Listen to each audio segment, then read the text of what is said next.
다 함께 사도신경으로 신앙 고백합니다. 전능하사 천지를 만드신 하나님 아버지를 내가 믿사오며 그 외아들 우리 주 예수 그리스도를 믿사오니 이는 성령으로 잉태하사 동정녀 마리아에게 나시고 본디오 빌라도에게 고난을 받으사 십자가에 못 박혀 죽으시고 장사한 지 사흘 만에 죽은 자 가운데서 다시 살아나시며 하늘에 오르사 전능하신 하나님 우편에 앉아 계시다가 저리로서 산자와 죽은 자를 심판하러 오시리라.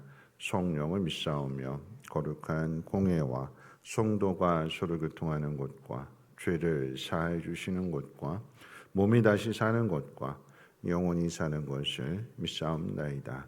아멘. 좋으신 하나님, 오늘 이 새벽에도 하나님 귀한 전으로 우리의 발걸음을 인도해 주신 하나님의 분명한 뜻이 있는 줄 믿습니다. 우리의 연약함, 우리의 아픔, 또 우리의 고민과 괴로움 가운데 하나님을 찾은 것은 하나님 우리를 부르시는 신호이고 또 우리를 새롭게 하시고자 하는 하나님의 뜻이 있음을 믿기에 오늘 말씀을 귀 기울여 듣게 하시고 말씀대로 살아갈 수 있는 힘과 능력을 더하여 주시옵소서. 하나님 앞에 귀한 예물 드리는 손길 가운데 감사의 예물을 드리고 또 선교의 예물을 드리고 건축 예물을 드리는 귀한 손길들 주님 기억하여 주시고 하나님의 나라를 위해서 심었사오니 하나님 약속하신 대로 그 복을 가정과 산업과 자녀 가운데 더욱더 풍성하게 채워 주시옵소서. 감사드리며 예수님의 이름으로 기도합니다. 아멘. 하나님 말씀 봅니다. 하나님 말씀은 고린도전서 11장 2절로 16절까지 보시겠습니다.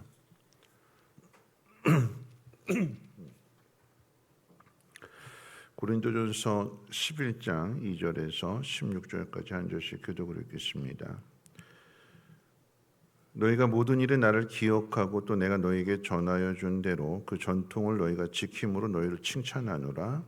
그러나 나는 너희가 알기를 원하노니 각 남자의 머리는 그리스도요 여자의 머리는 남자요 그리스도의 머리는 하나님이시니라. 무릇 남자로서 머리에 무엇을 쓰고 기도나 예언을 하는 자는 그 머리를 욕되게 하는 것이요 물은 여자로서 머리에 쓴 것을 벗고 기도나 예언을 하는 자는 그 머리를 욕되게 하는 것이니 이는 머리를 민 것과 다름이 없음이라. 만일 여자가 머리를 가리지 않거든 깎을 것이요 만일 깎거나 미는 것이 여자에게 부끄러움이 되거든 가릴지니라. 남자는 하나님의 형상과 영광이니 그 머리를 마땅히 가리지 않거니와 여자는 남자의 영광이니라.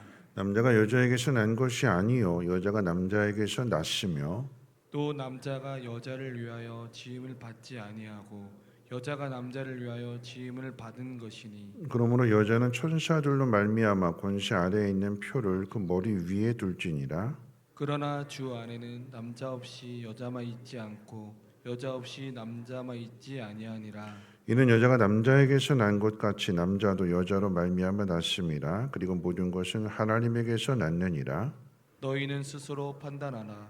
여자가 머리를 가리지 않고 하나님께 기도하는 것이 마땅하냐. 만일 남자에게 긴 머리가 있으면 자기에게 부끄러움이 되는 것을 본성이 너에게 가르치지 아니하느냐.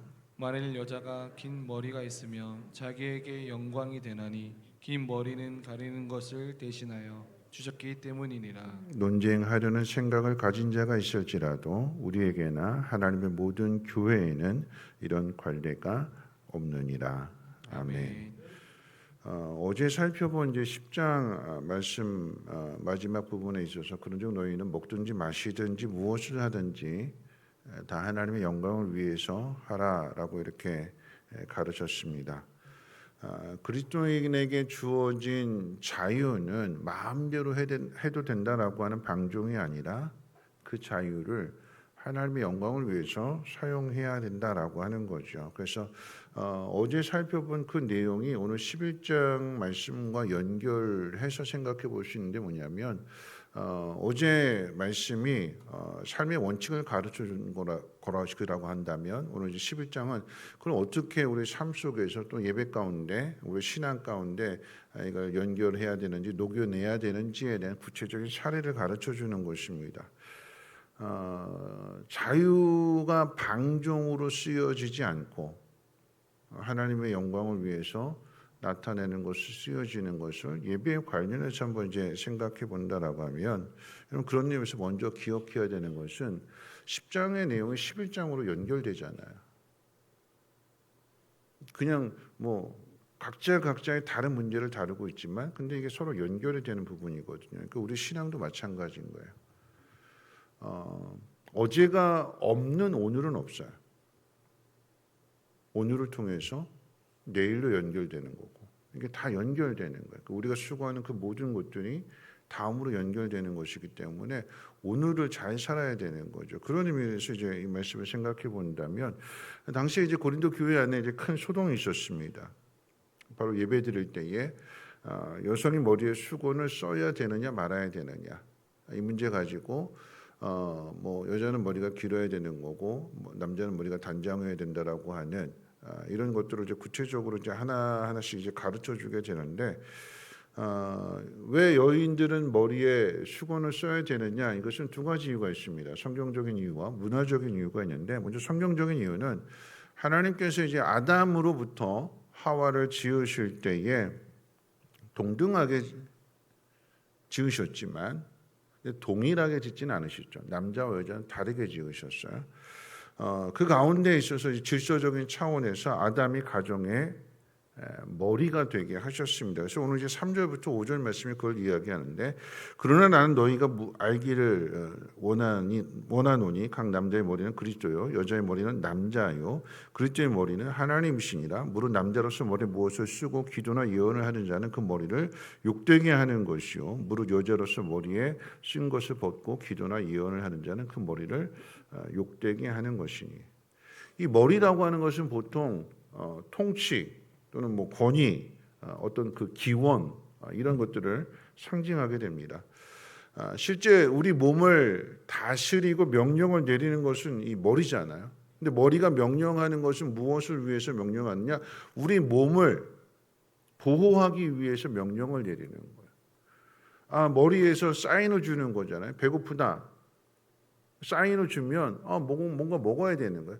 먹어야 입속으로 뭐가 들어와야 힘이 나서 손도 움직이고 발도 움직이고 몸도 움직이게 되는 거예요. 머리가 하는 일이 뭐냐? 머리 자신만을 위한 것이 아니라 몸 전체를 위해서 명령을 내리는 거예요. 가정의 예를 놓고 본다면 남편도 마찬가지인 거죠. 왜 남편이 머리가 되느냐? 그 남편이 해야 되는 일이 가정 전체를 지키고 보호하는 거예요. 아내도 지켜야 되고 자식도 책임져야 되고 땀 흘려 수고하는 그 이유가 뭐냐면 그 가정을 위해서 이야기하는 거예요. 에베소 6장 말씀 가운데 남편이 아내의 머리됨은 그리스도께서 교회의 머리됨과 같다고 했습니다. 남편은 그리스도를 대신하는 거고 아내는 교회를 대신합니다. 그 관계 안에서 교회가 그리스도에게 복종함과 같이 아내는 남편에게 복종할 것을 가르치고 있습니다. 여자가 머리에 수건을 써야 된다라고 하는 이유는 뭐냐면 자신의 머리 위에 뭐가 있는 거예요? 수건이 있는 거잖아요. 그걸 통해서 내 머리 위에 가정으로 이야기한다면 내 머리 위에 누가 있다고요? 남편이 있다고요. 하나님이 세우신 이건 질서다라고 하는 것을 삶에 있어서 기억하고 예배 시간에도 그것을 잊지 말라라고 하는 거죠. 여기서 문화적인 이유는 뭐냐면 고린도 지방에는 교회만 있었던 것이 아니라 이방 도시였기 때문에 이방 신전이 있었습니다. 근데 이방 신을 숭배하는 여사제들이 여자 제사장들이 그 이방 신과 접신하게 될 때에 머리를 풀어 헤치고 접신을 했어요. 그래서 신이 예언한다. 나에게 이런 말씀을 주신다. 막 그러면서 이제 온 머리를 다 풀어 헤치고 한 것들을 그 지역에 살았으니까 그 사람들이 그것을 보면서 어떤 예언의 은사를 받은 교회 안에 예언의 은사를 고린도 교회 은사 받은 사람이 많았다고 했으니까 예언의 은사를 받은 사람들이 그 이방 문화를 그대로 흡수해 가지고 자신도 성령이 임하게 되니까 이 머리를 풀어 헤치는 거예요. 그걸 이제 의식적으로 드러내는 거죠. 지금 성령이 내한테 임했다, 예언을 주신다. 그러면서 이방 문화와 이 기독교 문화가 뒤섞이는 거예요. 바울이 가르쳐준 전통이 이거 성경적으로 여인들은 그 질서를 잘 생각하라고 하는 의미에 있어서 머리 수건을 쓰라고 그랬는데 이건 내 맘이다, 자유다라고 하는 것 가지고 이걸 수건을 벗어 던지는 거고 자기 마음대로 하겠다라고 하는, 그래서 이게 결국 교회 문제가 되는 거고 수건 쓰라 얘기하는데 이건 내 자유다 그러면서 풀어치게 되니까 결국 이게 다툼이 되어서 오늘 바울에게 이 편지를 보내서 어떻게 해야 됩니까? 물어보는 것으로 인해서 이제 오늘 이제 본문에 답을 주는 거죠. 그런 의미에서 우리가 한번 이것을 우리 삶 속에서 세 가지를 한번 적용해 봤으면 좋겠습니다. 첫째, 예배의 본질을 우리가 회복해야 되는 거죠. 남자는 수건을 쓰지 않고 여자는 수건을 쓰라고 하는 것은 차별이 아니라 하나님이 정하신 질서의 문제입니다. 무엇이냐면 각자가 다르다라고 하는 얘기예요.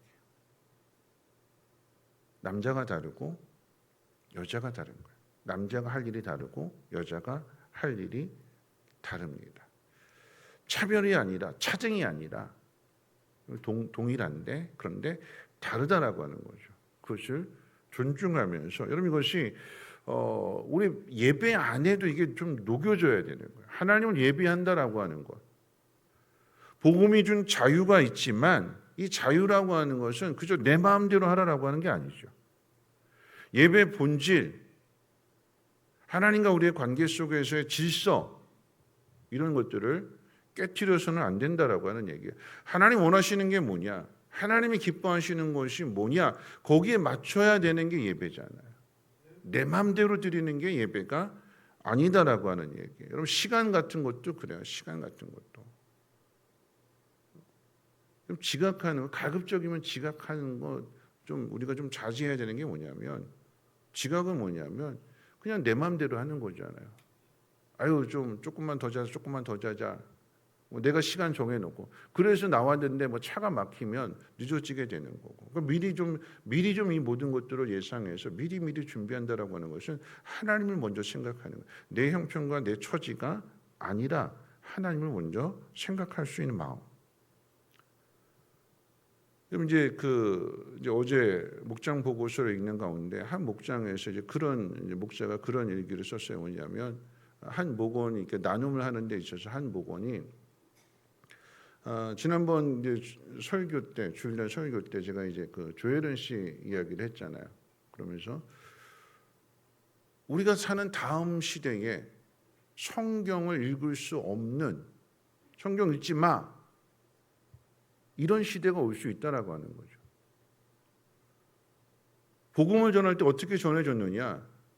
글을 읽지 못하니까 당시에 성도들이 이 성경을 그대로 들려주는 그 말씀을 그대로 외워가지고 다음 사람들에게 전해주는 거잖아요. 성경을 읽지 못하니까 성경을 마음껏 가지고 있을 수 없으니까 그런 시대가 올 수 있다라고 하는 얘기를 했더니 한 분이 그게 은혜가 됐는지 그럴 수 있겠구나. 내가 성경을 읽어야겠구나. 그러면서 성경을 읽기 시작했다라고 하는 그 목장 보고서를 보게 됐어요. 그런 시대가 올 수 있잖아요. 그렇죠? 그러니까 그런 시대가 올 수 있는 상황을 생각해 본다면 예배 시간에 성경책 가지고 다녀야 되는 거예요. 편리함으로 핸드폰이 있으니까 그냥 핸드폰 들고 다니는 거 편리해요. 그런데 그래도 예배는 내가 하나님 앞에서의 예배를 드린다라고 하면 마음가짐이고 자세잖아요. 우리 하나님 앞에 예배는 하나님 앞에 서는 거예요. 하나님 앞에. 하나님 앞에 섰을 때 어떤 마음 가지고 서느냐? 우리는 다 멸망받을 죄인들인데 그런 죄인을 예수 그리스도로 말미암아 우리를 구원해 주셨고 하나님의 자녀 삼아 주셨다는 그 은혜 아래 서 있는 거예요.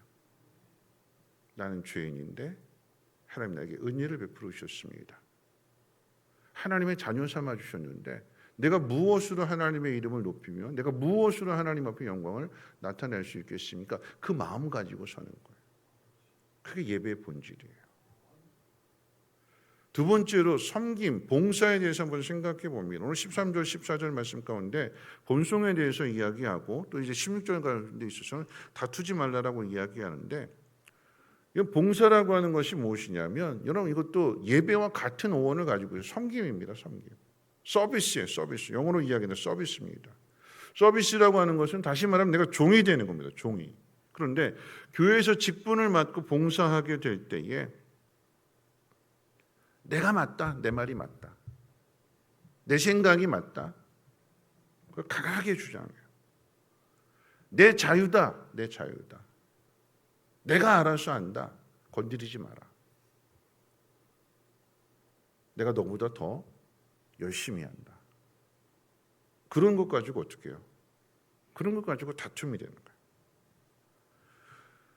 내가 이렇게 열심히 하는데 왜 안 알아주느냐?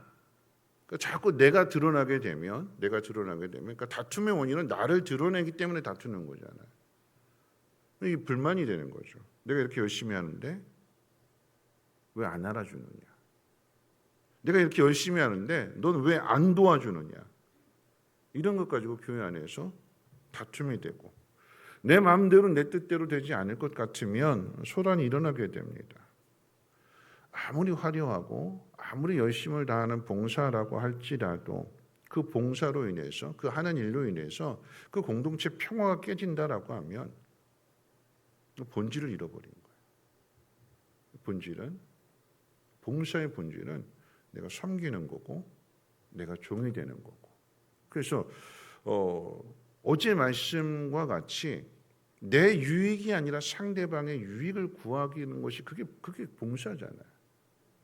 우리 교회 안에서 예배 본질도 하나님 앞에 예배를 드릴 때 예배 본질도 놓치지 말아야 되지만 성도의 관계 속에서도 이 봉사하는 그 본질을 놓쳐서는 안 되는 거예요. 마지막 세 번째가 뭐냐면 그리스도인의 삶의 본질입니다. 그리스도인의 삶의 본질은 어디서 나타나야 되느냐? 세상 사람들과의 관계에서 나타나야 되는 거죠. 세상 사람들과 싸워서는 안 되는 거예요. 다툼이라고 하는 것은 늘 어른이 되지 못하기 때문에 일어나는 거잖아요. 어린아이 같은 마음. 어린아이는 늘 자기중심적이에요. 자기 마음에 안 맞으면 화내고 짜증내고 삐지고 그래서 싸움이 되는 거예요. 세상 사람들과의 관계 속에서 성숙해야 될 사람은 바로 그리스도인입니다. 온유하고 겸손하고 자비와 긍휼이 넘쳐야 되는 것은 세상 사람이 아니라 그리스도인이 되어야 돼요. 그럼 삶의 본질, 그리스도인의 삶의 본질이라고 하는 것은 말에 있지 않습니다. 삶에 있어요. 능력에 있습니다. 내가 있는 그 자리에서 일터든 가정이든 아니면 주변 사람들과의 관계든 묵묵히 하나님 말씀대로 살아내는 그 모습이 보여져야 되는 거예요. 정직함이 나타나야 되는 거고 손해를 보더라도 하나님의 질서를 따르는 신실함이 나타나야 되는 거죠. 세상 사람들과의 관계 속에서 바울이 가장 힘주어서 말하는 것이 무엇이냐면 예수님도 마찬가지지만 하나님이 만들어 놓으신 그 권위, 질서, 권력 거기에 순종하라고 그랬어요. 바울이 순종하는 마음, 세상 사람들과의 관계니까 세상이니까 틀렸으니까 옳지 않으니까 내가 맞으니까 나는 진리 안에 있고 나는 하나님의 사람이고 내가 옳아. 그러니까 난 네 말 듣지 않을 거야. 그럼 순교라고 하는 것은 없습니다. 순교가 뭐냐? 하나님이 정해놓으신 그 세상 권력 앞에 내 목숨을 잃는 게 순교잖아요. 하나님이 정하신 권력 앞에 나는 순종하는 사람으로 서 있습니다. 그게 순교잖아요. 하나님은 그 순교를 통해서도 일하신대요. 순교는 내가 손해보는 거고 내가 죽는 거고 나만 당하는 거라고 생각할 수 있는데 하나님은 스데반의 순교를 통해서 예루살렘에 핍박이 오는 거고 그래서 안디옥 교회가 세워지게 되는 거고 다 흩어져서 복음 전하는 거예요. 하나님의 뜻이 이루어지는 거예요. 누가 하신다고요? 하나님이 하신다고. 세상 사람들과의 관계 속에서 억울함, 분함, 속상함, 괴로움 하나님은 그 속에서 내가 하나님을 신뢰하고 순종하느냐 순종하지 않느냐 그걸 보신대요. 악한 사람이 악한 건 당연한 거예요. 그런데 하나님 믿는 사람조차도 똑같아지면 안 된다라고 하는 거죠. 달라야 된다라고 하는 거예요. 예수님이 힘주어서 말씀하시는 것이 무엇이냐면 너희의 의가 바리새인과 서기관들보다 더 낫지 못하면 하나님 나라에 못 들어간다고 그랬어요. 말씀 마칠 텐데요. 유진 피터슨 목사님이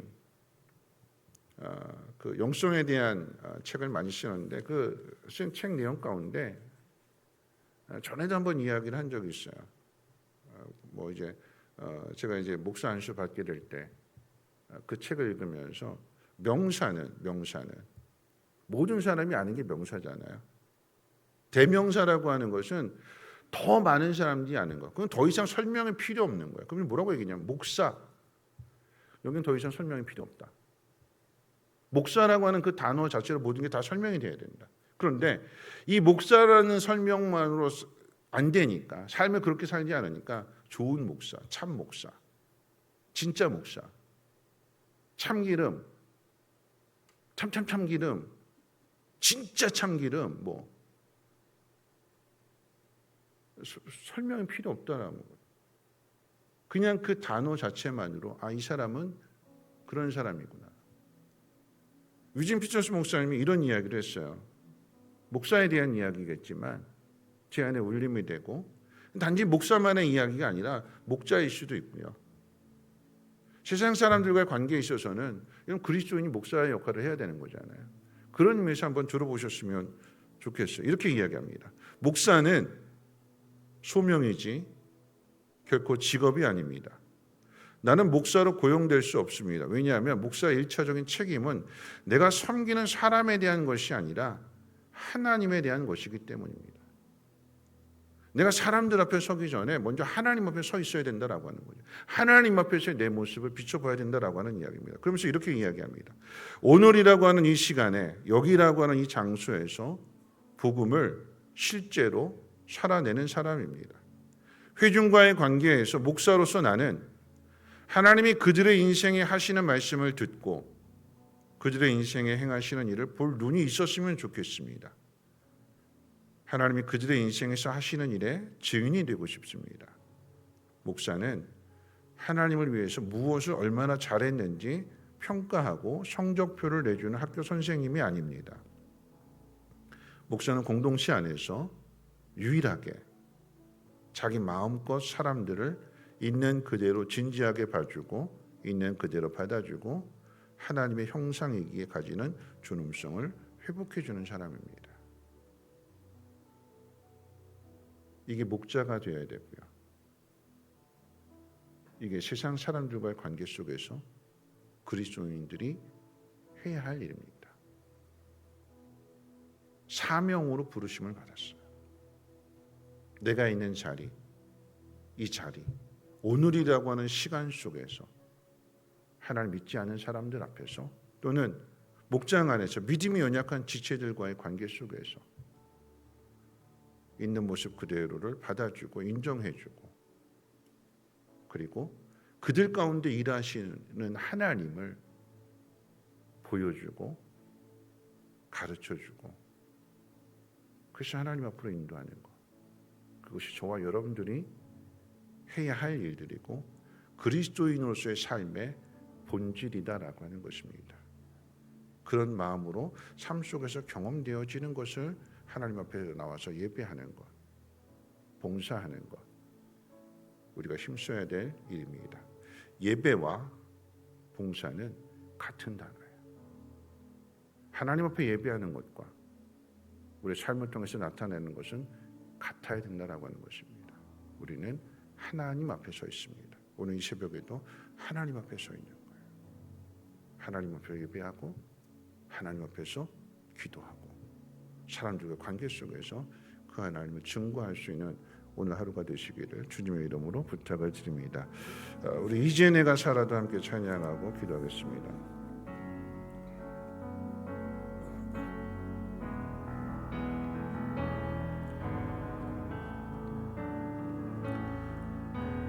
이제 내가 살아도 주 위에 살고 이제 내가 주 죽어도 주의해 주네. 하늘 영광 보여주며 나로라 하네. 할렐루야 찬송하며 주께 감히. 이제 내가 떠나도 이제 내가 떠나도 저 천국 가고 이제 내가 있어도 주 위에 있네. 우리 예수 찬송하며 나는 가겠네. 천군 천사 나 밟으며 마주 나오네. 그러므로 나는 사나 죽으나 주님의 것이요 사나 죽으나 사나 죽으나 날 위해 피 흘리신 내 주님의 것이요. 말씀 생각하면서 함께 기도했으면 좋겠습니다. 자유가 이어지는 거잖아요. 근데 그 자유가 내 마음대로 사용하는 것이 아니라 오늘 찬송의 고백처럼 이제 살아도 죽어도 주님 위해 살겠습니다. 하나님 영광 위해서 내가 일하겠습니다. 사람들 앞에 서기 전에 내가 먼저 하나님 앞에 서 있는 거예요. 하나님으로부터 받은 사명, 하나님부터 받은 직분, 하나님 내가 이것을 잘 감당하겠습니다. 사람들과의 관계 속에서, 믿지 않는 사람들과의 관계 속에서, 또 믿음이 연약한 사람들과의 관계 속에서 내가 하나님을 보여주고 하나님을 나타내는, 그리고 하나님 그 속에서 일하심을 내가 먼저 경험할 수 있는, 어떤 상황 속에서도 낙심하지 않고 두려워하지 않고 올바른 방향으로 인해서 담대히 나갈 수 있는 믿음의 삶이 되게 하옵소서. 하나님, 내가 하나님 앞에 설 때나 봉사할 때나 사람들과의 관계 속에서 오직 하나님을 기쁘시게 하는, 하나님의 영광을 위해서 달려갈 수 있는, 그리고 순종할 수 있는 믿음 되게 해달라고 함께 통성으로 하나님 앞에 기도합니다. 사랑받으신 하나님 아버지 감사합니다. 하나님, 오늘 우리가 어떤 모습으로 이 자리에 서 있는가 다시 한번 우리 자신의 모습을 돌아보게 해 주시옵소서. 이 자리에 서 있는 것, 그리고 이 장소에 있는 것, 이 시간이라고 하는 상황들 속에서 하나님 뜻이 무엇인지를 하나님 분별하게 해주시고, 무엇보다도 나에게 맡겨신 사명, 내가 감당해야 될 일들, 하나님 그 일이 하나님을 기쁘시게 하며 하나님의 영광을 나타낼 수 있는 거룩한 일들 되게 도와주시옵소서.